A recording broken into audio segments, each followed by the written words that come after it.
Hi kids, welcome to my channel free way to English. आज का जो video है उसमें हम करने वाले हैं question and answers for our chapter the raven and the fox. ये हमारा सेकंड चैप्टर है यूनिट 1 का। तो इससे पिछले वाला जो वीडियो था उसमें मैंने आपको ये पोएम अच्छे से समझाई थी। अब हम इसके क्वेश्चन एंड आंसर करेंगे। चलिए देखते हैं पहला क्वेश्चन क्या है। We know that frogs croak. Did you know that ravens also croak? तो हमें ये पता है कि जो फ्रॉग्स होते हैं, जो मेढक होते हैं, वो क्रोक करते हैं, यानी उनकी आवाज जो है बहुत ही खराब सी होती है, राइट। वो टर टर वाली जो आवाज जो है जो मेढक करते हैं वो बहुत ही क्रोकिंग साउंड है, बहुत ही कर्कश है, सुनने में खराब आवाज है। बट आपको क्या ये बात पता है कि जो रेवंस, जो चिड़िया रेवन होती है वो भी क्रोक करती है। तो यहाँ पे मैंने आंसर लिखा है यस, बट आप नो भी लिख सकते हो अगर आपको ये बात नहीं पता थी। Yes, while frogs are well known for croaking, ravens also make a deep croaking sound like crows. हाँ, मैं ये बात जानती हूँ कि जो frogs हैं वो croak करते हैं, बट ravens भी करते हैं। जो frogs हैं वो तो जो है बहुत जाने जाते हैं अपनी croaking sound के लिए, अपनी खराब सी जो आवाज है उसके लिए। बट ravens जो हैं वो भी जो है बहुत ही deep, बहुत ही croaking sound जो है crows की तरह निकालते हैं। तो हाँ, मुझे ये बात पता है कि ravens भी croak करते हैं। Which animal is shown to be cunning in stories? Circle the correct answer. Tiger, fox and bear. तो यहाँ पे तीन जानवर दिए हैं, टाइगर, फॉक्स और बेयर। आपको ये बताना है कि जो ज्यादातर स्टोरीज होती हैं, जो आपकी नानी दादी आपको सुनाती हैं या पंचतंत्र की स्टोरीज हैं, उसमें कौन सा जानवर जो है वो हमेशा कनिंग दिखाया जाता है। कनिंग का मतलब क्या होता है? हम लोग महाराष्ट्र में एक वर्ड यूज करते हैं, शाणा। ये बहुत ही शाणा है। उसका क्या मतलब होता है? उसका मतलब होता है कोई इंसान जो दिमाग का बहुत तेज है, बट वो दिमाग का इस्तेमाल सिर्फ हमेशा अपने फायदे के लिए ही कर रहा है। दूसरे का नुकसान हो तो हो जाए, बट मुझे अपना फायदा करना है। तो ऐसा जो भी होता है उसे हम कनिंग कहते हैं। तो ज्यादातर जो स्टोरीज होती हैं जानवरों वाली, उसमें जो फॉक्स है, ये जो जानवर है, इसे कनिंग दिखाया जाता है। Fill in the blanks by choosing the correct option. Now आपको जो स्टैंजा 1 है आपकी पोएम का, उसके बेसिस पे आपको ये फिल इन द ब्लैंक्स करने हैं। तो पहला है Mister Raven is a bird. Mister Raven कौन है? एक चिड़िया है, राइट। फ्रॉग नहीं है, बर्ड है, जो कि पेड़ की ब्रांच पे बैठे हुए हैं, पर्च्ड हैं। The name of the fox is, fox का नाम क्या था? Reynard, Reynard the fox. और मिस्टर रेवन, इन दोनों की ये पोएम है। Mister Raven had a piece of food in his beak. उनकी चोंच में क्या था? खाने का एक टुकड़ा था। पत्तियां नहीं थी, खाने का टुकड़ा था, तभी जो है रेनर्ड की नजर उस पे थी। Stanza 2। The fox calls the raven a good looking bird. जो फॉक्स है वो रेवन को जो है बहुत ही अच्छी दिखने वाली चिड़िया कहता है, राइट। गुड लुकिंग चिड़िया हो तुम तो। जो सेकंड स्टैंजा है उसमें वो उसकी तारीफ कर रहा है, राइट। जो लास्ट स्टैंजा है उसमें वो क्या कह रहा है? उसमें वो उसे बता रहा है कि तुम कितने बेवकूफ हो, तुमने मेरी बात सुन के जो है घमंड में आके अपना मुंह खोल दिया और तुम्हारा खाना जो है वो चला गया, राइट। तो जो लास्ट स्टैंजा है उसमें तो वो उसे फुलिश कह रहा है, बट जो सेकंड स्टैंजा है उसमें वो उसकी तारीफ कर रहा होता है, तो उसे गुड लुकिंग बर्ड कहता है। तो fox ask the raven to sing. वो उसे क्या कहता है? गाने के लिए बोलता है, राइट। डांस के लिए नहीं, सिंग के लिए बोलता है, क्योंकि गाना गाएगा तो अपना मुंह खोलेगा और खाना नीचे गिर जाएगा। The raven and the fox live in the woods. वो जंगल में रहते हैं, राइट। ट्रीज पे नहीं रहते हैं, ट्री पे तो रेवन रहता है, बट फॉक्स जो है वो तो जंगल में रह रहा है, राइट। तो दोनों जो है वो जंगल में रह रहे हैं, वुड्स में। स्टैंजा 3 है the raven forgot that he crowed। Raven जो है वो भूल गया कि उसकी आवाज जो है वो तो क्रोकिंग है, यानी बहुत ही बेकार सी है, राइट। तो ये बात वो भूल गया, रिमेम्बर नहीं था वो, उसे याद नहीं थी ये बात, वो भूल गया था कि उसकी आवाज जो है कितनी खराब है। वो जो है अपनी तारीफ में बह गया और ये बात भूल गया कि ये तारीफ जो है ये झूठी है, सच्ची नहीं है, मेरी आवाज तो बहुत ही खराब है। The raven opened its beak to sing. उसने अपनी चोंच खोली क्या करने के लिए? गाना गाने के लिए, राइट। खाने के लिए नहीं, खाना तो ऑलरेडी उसकी चोंच में था, उसने अपनी चोंच खोली गाना गाने के लिए। The food fell down. क्या नीचे गिर गया था? खाना नीचे गिर गया था, राइट। रेवन नीचे नहीं गिरा था, वो तो पेड़ की ब्रांच पे ही बैठा हुआ था, बट उसका खाना नीचे गिर गया क्योंकि उसने अपनी चोंच खोल दी गाना गाने के लिए। Stanza 4। The fox blank at the raven. Fox जो है वो रेवन के ऊपर हंसा, right. The fox laughed at the raven. उसके ऊपर हंसा कि अरे तुम कितने बेवकूफ हो। It is not wise to be proud of one self, ये दिमाग की बात नहीं है कि आप अपने ऊपर जो है घमंड करो, तो ये वाइज नहीं है, ये दिमाग की बात नहीं है। यहाँ पे हम नॉट अनवाइज नहीं करेंगे, क्योंकि नॉट अनवाइज का मतलब जो है गलत हो जाएगा, दो आप नेगेटिव नहीं कर सकते हो, तो नॉट वाइज होगा। The raven learn a lesson, Raven जो है उसने क्या सीखा, उसने एक लेसन सीखा। टीचिंग जो है आप किसी को सिखा रहे हो, बट आप सीख क्या रहे हो, लेसन सीख रहे हो। तो अगर यहाँ पे फॉक्स जो है वो क्या कर रहा है, वो उसे एक टीचिंग दे रहा है, उसे ज्ञान दे रहा है, बट रेवन जो है वो एक लेसन सीख रहा है, तो यहाँ पे लेसन आएगा। नेक्स्ट आपको ये जो कॉलम ए में वर्ड्स हैं, इनके मीनिंग है कॉलम बी में, आपको इनको मैच करना है। तो जो भी वर्ड का करेक्ट मीनिंग है उसे आपको मैच करना है। तो पहला है पर्च्ड, पर्च्ड का मतलब क्या होता है, कहीं पे बैठना, sat on a branch, branch के ऊपर बैठा हुआ था, तो क्या होगा, पर्च्ड। मॉसल का मतलब क्या होता है, a small piece of food, खाने का छोटा सा टुकड़ा। सीक का मतलब क्या होता है, टू लुक फॉर समथिंग, किसी चीज को ढूंढना, उसे कहते हैं सीक। प्राइड का मतलब क्या होता है, घमंड, feeling that you are better than others, ऐसी फीलिंग लाना कि तुम बाकी सबसे बहुत ही ज्यादा बेहतर हो, अच्छे हो। आइड, आइड का मतलब होता है looked with interest eight something, किसी चीज को जो है आप बहुत ही इंटरेस्ट के साथ देखो, किसी चीज में जो है आपका बहुत ही इंटरेस्ट हो, आपको ये चीज चाहिए, तो उसे हम कहते हैं आइड। लिम का मतलब होता है ब्रांच ऑफ अ ट्री, जो पेड़ है उसकी एक ब्रांच। वुड्स, वुड्स का मतलब होता है a smaller area of forest with similar kind of trees, जो जंगल है उसका छोटा सा एरिया जिसमें एक ही टाइप के पेड़ होते हैं, तो वुड्स जो है वो जंगल का एक एरिया हुआ जहाँ पे एक जैसे पेड़ होंगे, एक ही टाइप के पेड़ होंगे, उसे कहते हैं woods. Next question, look at the pictures and number them in the order that they happen in the poem. तो आपको यहाँ पे पिक्चर जो है दिखाई जा रही हैं सारी पोएम की स्टोरी के हिसाब से, आपको इन्हें नंबर करना है कि सबसे पहले क्या हुआ, फिर क्या हुआ।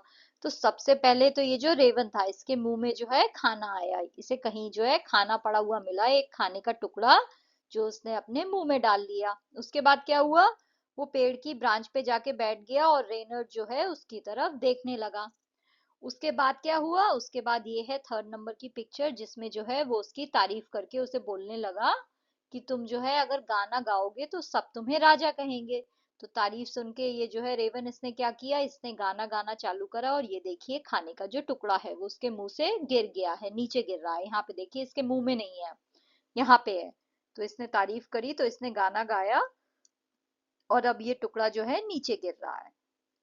नाउ लास्ट क्या है, खाने का टुकड़ा जो है वो जो रेनर था, जो फॉक्स था, वो अपने मुंह में लेके भाग गया है कि तुम तो बेवकूफ हो, तुम अपने घमंड में आ गए और तुमने ये खाना नीचे गिरा दिया, अब मैं इसे लेके जा रहा हूँ, मैं खाने जा रहा हूँ खाना।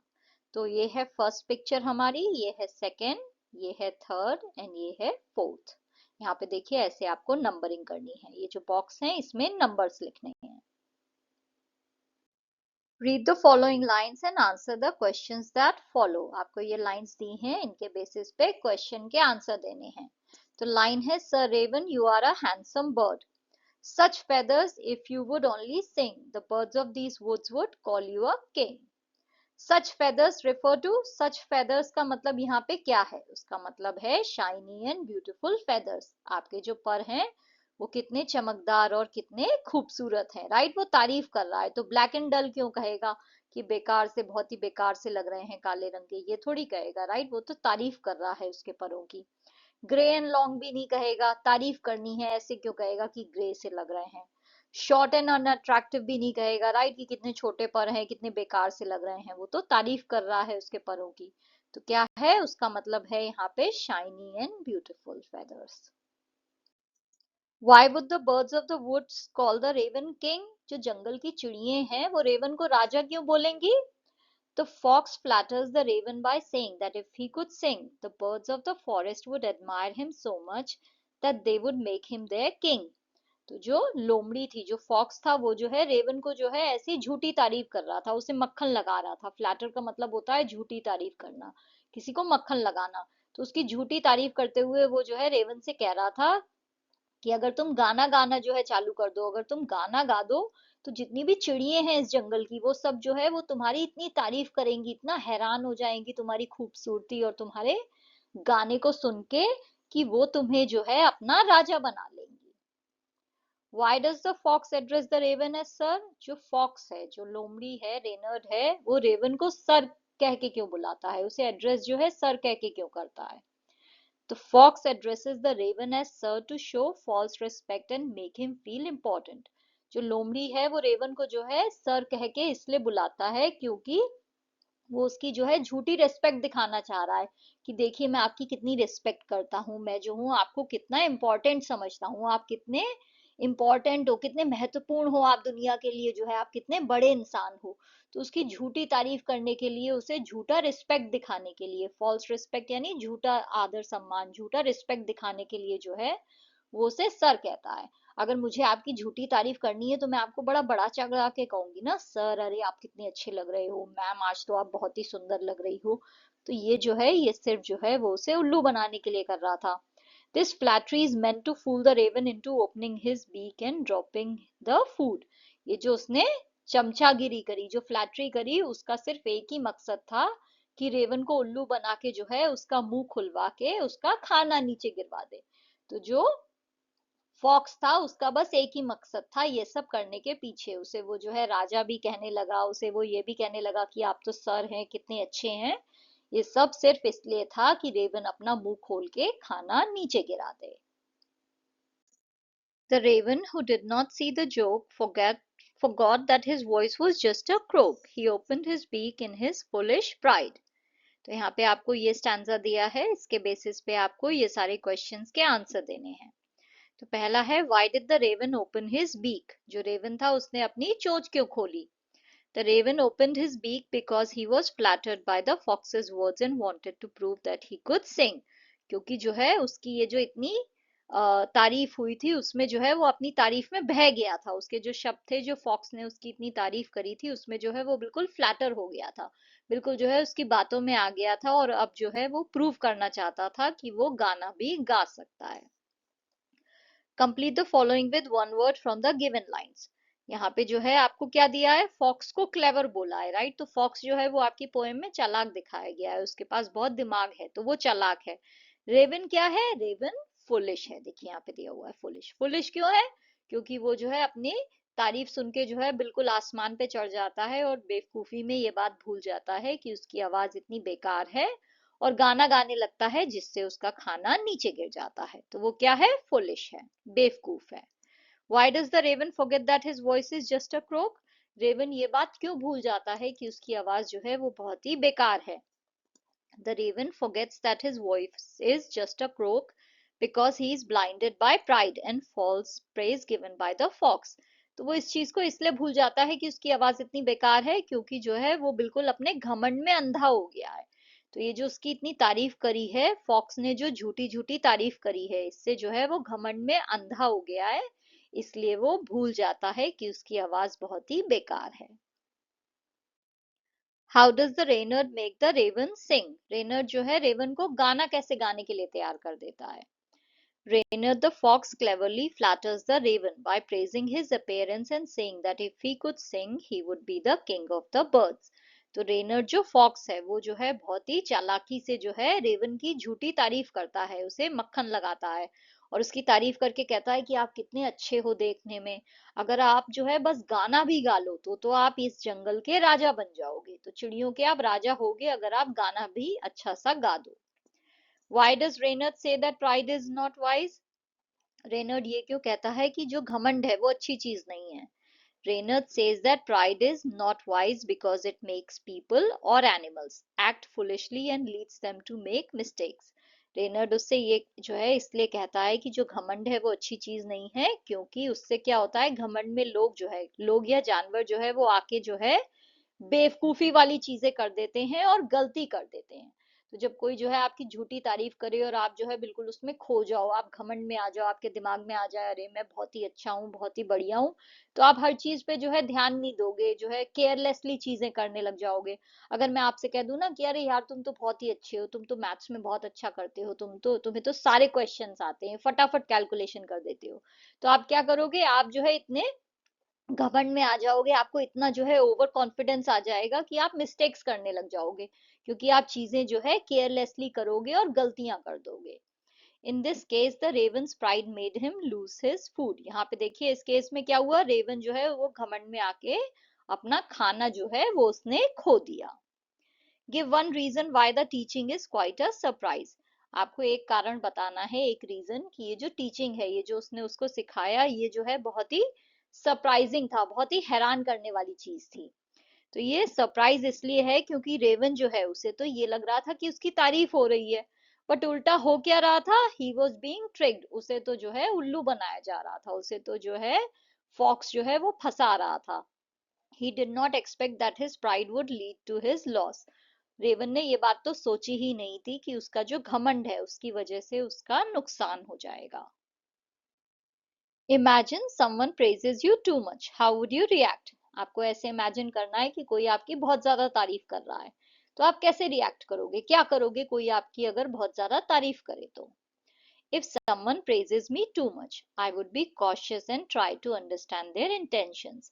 अगर कोई जो है मेरी कुछ ज्यादा ही तारीफ करे तो मैं जो हूँ थोड़ी कॉशियस हो जाऊंगी, यानी थोड़ी सावधान हो जाऊंगी, थोड़ा तो मैं जो हूँ सतर्क हो जाऊंगी कि भाई ये इतनी तारीफ क्यों कर रहा है, और मैं जो हूँ उसकी इंटेंशन जो है वो समझने की कोशिश करूंगी। इंटेंशन क्या होता है कि वो इंसान सच में मुझसे चाहता क्या है, तो वो क्या चाहता है ये मैं समझने की कोशिश करूंगी कि भाई इतनी तारीफ कर रहा है तो कहीं इसे मुझसे कुछ चाहिए तो नहीं, कोई मेरा फायदा तो नहीं उठाने वाला है, तो मैं थोड़ी सावधान रहूंगी, कॉशियस रहूंगी और उसकी इंटेंशन समझने की कोशिश करूंगी। I would appreciate genuine compliments. अगर कोई मेरी सच्ची तारीफ कर रहा है, बिल्कुल सच्चे कॉम्प्लीमेंट्स दे रहा है, तो मैं उसे अप्रिशिएट करूंगी, उसे थैंक यू बोलूंगी कि भाई मेरे मैथ्स में मार्क्स सच में अच्छे आए, तो कोई आके मुझे बोले तुमने बहुत अच्छा किया, तो ये तो सच्ची तारीफ हुई ना, मेरे मार्क्स सच में अच्छे आए हैं, तो उस चीज को मैं अप्रिशिएट करूंगी। बट ये सब जो है मैं अपने दिमाग पे नहीं चढ़ने दूंगी, ये जो तारीफ है इससे जो है मैं अपने जजमेंट को क्लाउड नहीं होने दूंगी, यानी जो है दिमाग पे कोई चीज आ जाए जिसकी वजह से आप फैसले सही नहीं ले पाओ, जजमेंट सही नहीं कर पाओ, यानी सही डिसीजन नहीं ले पाओ, ऐसा मैं नहीं होने दूंगी। तो किसी भी चीज को जो है मैं अपने दिमाग पे नहीं चढ़ने दूंगी, ऐसा नहीं हो कि तारीफ मेरे दिमाग पे ही चढ़ गई है, अब तो मैं हवा में हूँ, जो मर्जी जो है वो आए करूंगी, ऐसा नहीं है। ओवर कॉन्फिडेंट नहीं होंगी, मैं जो हूँ सावधान रहूंगी और लोगों की इंटेंशन समझने की कोशिश करूंगी। Write the rhyming words from the poem, one has been done for you. आपको पोएम के जो स्टैंजाज हैं उसमें जो राइमिंग वर्ड्स है वो लिखने हैं। राइमिंग वर्ड्स क्या होते हैं, ऐसे वर्ड जो सेम साउंड पे एंड हो रहे हैं, साउंड सेम आ रहा है, जैसे कि लिम हिम, एम का साउंड आ रहा है ना एंड में, लिम हिम, तो ये राइमिंग वर्ड्स हुए। बीक सीक, ईक का साउंड आ रहा है एंड में, right, beak seek. Word bird, same sound आ रहा है। सिंग किंग, सेम साउंड आ रहा है ना, तो जो वर्ड जो है सेम साउंड पे एंड हो रहे हैं उसे राइमिंग वर्ड कहते हैं। स्टैंजा 3 में है जोक क्रोक, प्राइड आइड। स्टैंजा 4 में है नो ग्लो वाइज सरप्राइज, ये सब जो है सेम साउंड वाले वर्ड्स हैं, राइमिंग वर्ड्स हैं। Study the underline words in the poem, तो यहाँ पे आपको कुछ वर्ड्स जो है अंडरलाइन करके दिए हैं, इन्हें आपको स्टडी करना है। For the raven held in his great big beak, यहाँ पे बिग बीक को जो है इन्होंने अंडरलाइन किया है। यहाँ पे सॉन्ग ऑफ स्वीट बर्ड्स में सॉन्ग और स्वीट को अंडरलाइन किया है।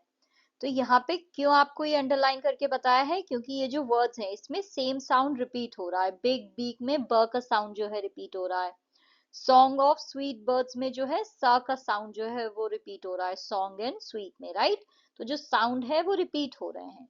तो जब भी किसी पोएम में जो है किसी एक लाइन में जो है अगर साउंड्स रिपीट हो रहे हो, बिगनिंग जो है वो सेम साउंड से हो रही हो, तो उसे हम एलिट्रेशन कहते हैं।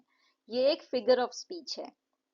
फिगर ऑफ स्पीच जो है वो पोएम्स में यूज होती है ताकि पोएम को जो है हम और ज्यादा खूबसूरत बना सकें, उसे और ज्यादा जो है अपीलिंग बना सकें। तो जैसे आप मेकअप करते हो ना, अपने आप को सुंदर दिखाने के लिए ऐसे ही एक पोएम का मेकअप हुआ उसका फिगर ऑफ स्पीच।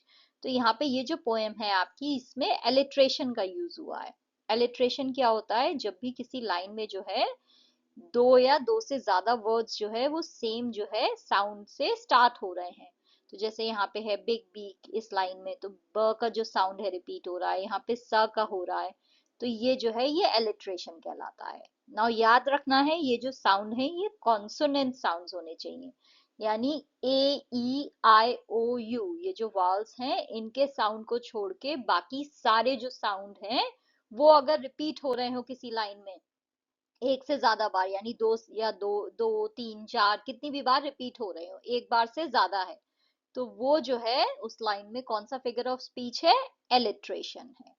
तो यहाँ पे जो है ब का है, सा का हो सकता है, ट का हो सकता है, वा का हो सकता है, ए ई आई ओ यू, इन साउंड्स को छोड़ के बाकी सारे जो साउंड्स हैं वो कॉन्सोनेंट साउंड्स हैं, और वो अगर आपको किसी लाइन में रिपीट होते हुए दिखें तो वहां पे क्या है?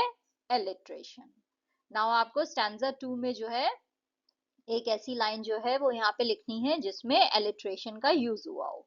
तो कौन सी है? The birds of these woods would call you king. तो यहाँ पे कौन सा साउंड रिपीट हो रहा है? व का, वुड्स वुड, व, राइट। तो यहाँ पे साउंड रिपीट हो रहा है, इसलिए कौन सी फिगर ऑफ स्पीच है? Alliteration. Choose the correct opposites from the box given below and complete the table. There are two extra words that you will not need. तो यहाँ पे आपको जो है वर्ड्स दिए हैं, यहाँ पे आपको इनके ऑपोजिट मीनिंग वाले जो है वर्ड लिखने हैं यहाँ से ढूंढ के। तो जो भी करेक्ट है वो यहाँ पे लिखना है। इस वर्ड का वो उल्टा होना चाहिए। तो पर्स्ट का मतलब क्या होता है? कहीं पे बैठना, राइट। मैंने आपको बोला था ब्रांच पे बैठना जो है वो रेवन जो है पर्च था, ब्रांच के ऊपर बैठा हुआ था। तो बैठना हुआ पर्च्ड। इसका उल्टा क्या होगा? उड़ना, राइट। तो फ्लू, उड़ गया। तो पर्च्ड यानी बैठ गया, फ्लू यानी उड़ गया। तो पर्च्ड का उल्टा क्या हुआ? फ्लू। फॉरगॉट का क्या हुआ? Remembered, right. फॉरगॉट का मतलब होता है भूल जाना, रिमेम्बर्ड का मतलब याद रखना। फुलिश का मतलब बेवकूफ, इसका उल्टा क्या हुआ? वाइज यानी चालाक। प्राइड का मतलब हुआ घमंड, उसका उल्टा हुआ ह्यूमिलिटी। ह्यूमिलिटी का मतलब होता है कोई इंसान जिसके अंदर बिल्कुल भी घमंड नहीं है, बहुत ही सभ्य है, बहुत ही जो है वो विनम्र है। तो हिंदी में उसका वर्ड होता है विनम्र, उसे कहते हैं ह्यूमिलिटी, यानी जो है उस इंसान के अंदर बिल्कुल भी प्राइड नहीं है, बिल्कुल भी घमंड नहीं है। वो अपने आप को सबसे बेहतर नहीं समझ रहा है, वो समझ रहा है कि हर कोई जो है वो अच्छा है, ऐसा नहीं है कि मैं बेस्ट हूं, नहीं, हर कोई अच्छा है। प्राइड का मतलब क्या हुआ? ऐसा इंसान जो समझे कि सब बेकार हैं, बाकी सब लोग कुछ नहीं है, मैं ही बेस्ट हूँ, लोग जो है बाकी दुनिया मेरे आगे कुछ नहीं है। तो वो हुआ प्राइड। ह्यूमिलिटी यानी विनम्रता। लाफ्ट का मतलब हंसना, तो उसका उल्टा क्या हुआ? क्राइड यानी रोना। इग्नोर का मतलब हुआ किसी चीज को आप इग्नोर कर दो, ध्यान नहीं दो, तो उसका क्या होगा? नोटिस। नोटिस यानी किसी चीज पे ध्यान देना। तो यहाँ पे किसी चीज को इग्नोर करना यानी ध्यान नहीं देना, और नोटिस का मतलब हुआ ध्यान देना। ग्लो का मतलब कोई चीज चमके। डिम का मतलब क्या हुआ? कोई चीज जो है वो बिल्कुल भी डिम मतलब धीमी सी रोशनी में हो जाए, चमके नहीं, धीमी सी रोशनी हो जाए। तो ग्लो हुआ चमकना, डिम हुआ कोई धीमी सी रोशनी।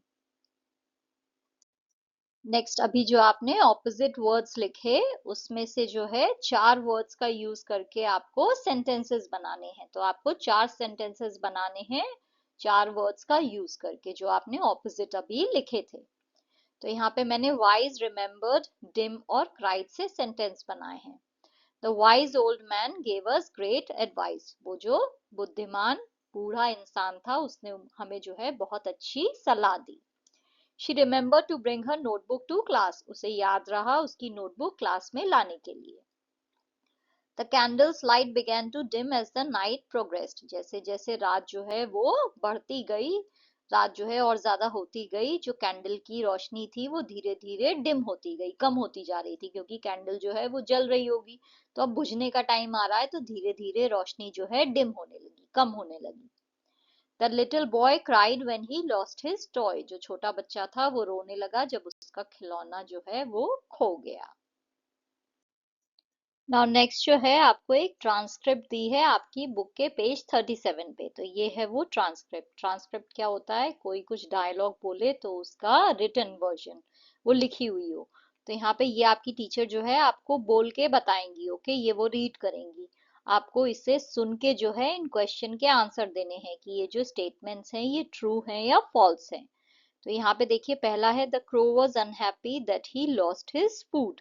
तो यहाँ पे देखिए क्या लिखा हुआ है, यहाँ पे लिखा हुआ है the crow felt really sad because the fox cheated him.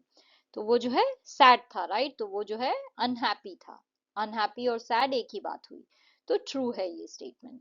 The crow thought that his lovely feathers made him smart. Crow ने जो है ये सोचा कि उसके जो खूबसूरत पंख हैं वो उसे बहुत ही ज्यादा दिमाग वाला बना रहे हैं, स्मार्ट बना रहे हैं। तो यहाँ पे देखिए यहाँ पे क्या लिखा हुआ है, the crow thought and said to himself, I was fooled by kind words but I have learn something important, even if I don't have beautiful feathers I am smart. तो वहां पे यहाँ पे वो क्या कह रहा है, even if I don't have beautiful feathers I am smart. तो उसने क्या सोचा, उसने ये सोचा कि अगर मेरे पास खूबसूरत पंख नहीं है तो भी मैं स्मार्ट हूँ। तो ये जो है ये फॉल्स है, क्योंकि यहाँ पे क्या हो रहा है, यहाँ पे वो कह रहे हैं कि क्रो ने ये सोचा कि उसके खूबसूरत पंख उसे स्मार्ट बना रहे हैं। नहीं, ऐसा नहीं है, उसने तो ये सोचा कि अगर उसके पंख खूबसूरत नहीं भी हैं तो भी वो स्मार्ट है। पंख से जो है उसकी स्मार्टनेस का कोई लेना देना नहीं है। तो ये स्टेटमेंट जो है ये फॉल्स है। यहाँ पे देखिए the crow wanted to tell his friends not to be proud. Crow जो है वो अपने दोस्तों को बताना चाहता था कि वो घमंड ना करें। तो यहाँ पे देखिए क्या है, to share his wisdom he decided to go on a journey. He wanted to tell all the other animals to be careful with words. He told them, do not let pride lose what you have. तो वो जो है सच में अपने दोस्तों को यही बताना चाहता था कि प्राइड जो है वो अपने बीच में मत लाओ, अपने दिमाग में जो है घमंड को मत लाओ। तो ये स्टेटमेंट ट्रू है। फर्स्ट और लास्ट वाला जो है ट्रू है और बीच वाला जो स्टेटमेंट है वो फॉल्स है। अगर आप ये जो है ये ट्रांसक्रिप्ट को पढ़ोगे तो आपको समझ में आएगा ये अच्छे से। नेक्स्ट क्वेश्चन है narrate the poem in the form of a story. तो ये जो पोएम है इसको आपको स्टोरी के फॉर्म में बताना है, नरेट करना है यानी बताना है, बोल के बताना है। Give a different ending to the story. जो स्टोरी है उसकी एंडिंग को चेंज कर देना है। तो अभी जो आपकी पोएम है उसमें क्या है, एंड में उसमें रेवन जो है अपना मुंह खोल देता है, उसका खाना गिर जाता है और वो जो फॉक्स है वो खाना लेके चला जाता है। तो ये जो एंडिंग है ये आपको चेंज कर देनी है। You may begin like this. आप अपनी स्टोरी ऐसे स्टार्ट कर सकते हो, this is a story about a clever fox named Reynard and mister raven. One day One day, Mr. Raven was perched on a tree branch, holding a delicious morsel in his beak. एक दिन mister Raven जो है वो tree की एक branch पे बैठे हुए थे और उनके मुंह में जो है, उनकी चोंच में जो है खाने का बहुत ही टेस्टी टुकड़ा था।